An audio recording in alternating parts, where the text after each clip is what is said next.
For my art movement, I chose sequential art, which is an unofficial art movement, but I thought it was important since it's not taken seriously in scholarly sectors as a real form of art. But it covers very popular art forms that we see today, like comics, anime, and animation. I'm going to cover the history, which extends as far as the 1700s when we first see caricatures used for satire.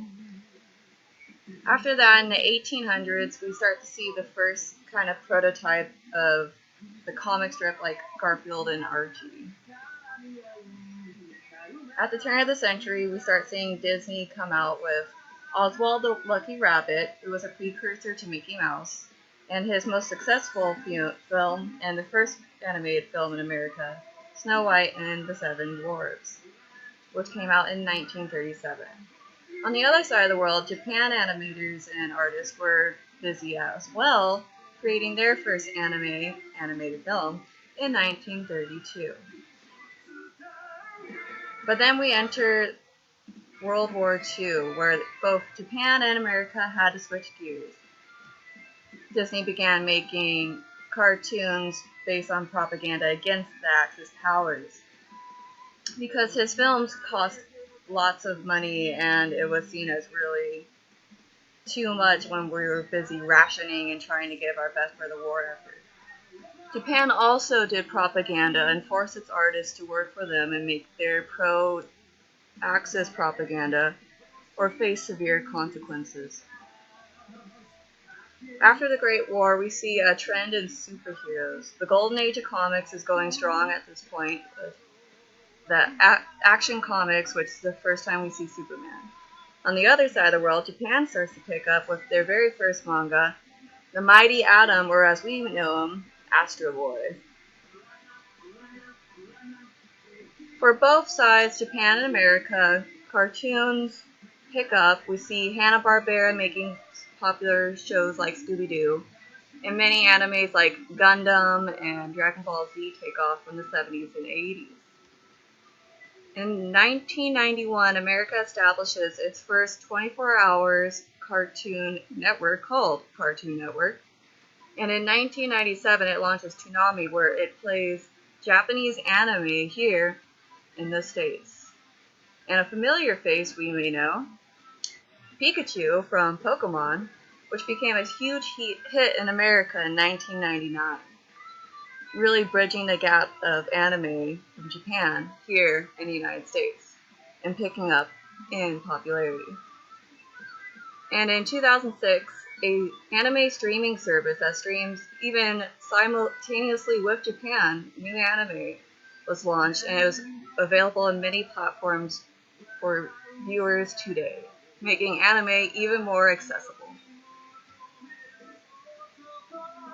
Mangakas, or basically the Japanese equivalent of comic book illustrators, such as Araki Hirohiko, who is famous for making JoJo's Bizarre Adventure, a comic book series or manga series in the 1980s, was actually collaborating with Gucci and has made art prints for the Louvre in Paris, France. Here we see a dress he made, and another, the yellow one, starring one of his favorite characters from his comic book or manga series. And there are also other art prints available. We even see other big-time designers such as Louis Vuitton advertise anime-inspired products for purchase. In the video, we see a Final Fantasy character from Square Enix, a Japanese-based video game company, showing off the bags that Louis Vuitton is going to be launching. And on the left, we see a couple sweatshirts that were designed for Supreme, showing art prints from the manga and anime series Akira.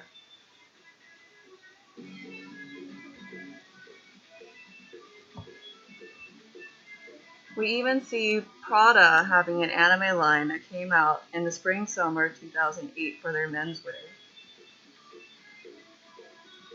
I would say that the fashion silhouette is kind of like streetwear. It's baggy, it's in a way comfortable, and it's kind of distressed even. But it doesn't keep from there being lots of colors and patterns, and of course, anime prints in their designs. I would say that the mood is kind of edgy, as we see this shot from Akira, which inspired Prada and Supreme.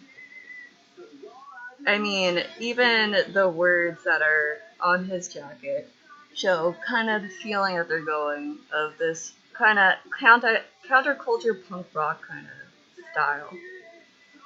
There's also an influence of technology and futurism in modern day styles, as we can see with these kind of impressions taken with anime and kind of digitized in a way to give that feeling. And of course, a bit of oriental influence as well. I'd say the key styles are anything from high fashion, as we see from this Araki Hiroshiko design, and even punk rock with influence from Akira. Goth is, of course, really accessible for this style, and even a kind of a vintage look with a double-breasted coat from also Araki Hiroshiko. And it can also be anti-fashion from this line that was launched by Gucci earlier on. That was my presentation, and thank you for watching. And here are the citations.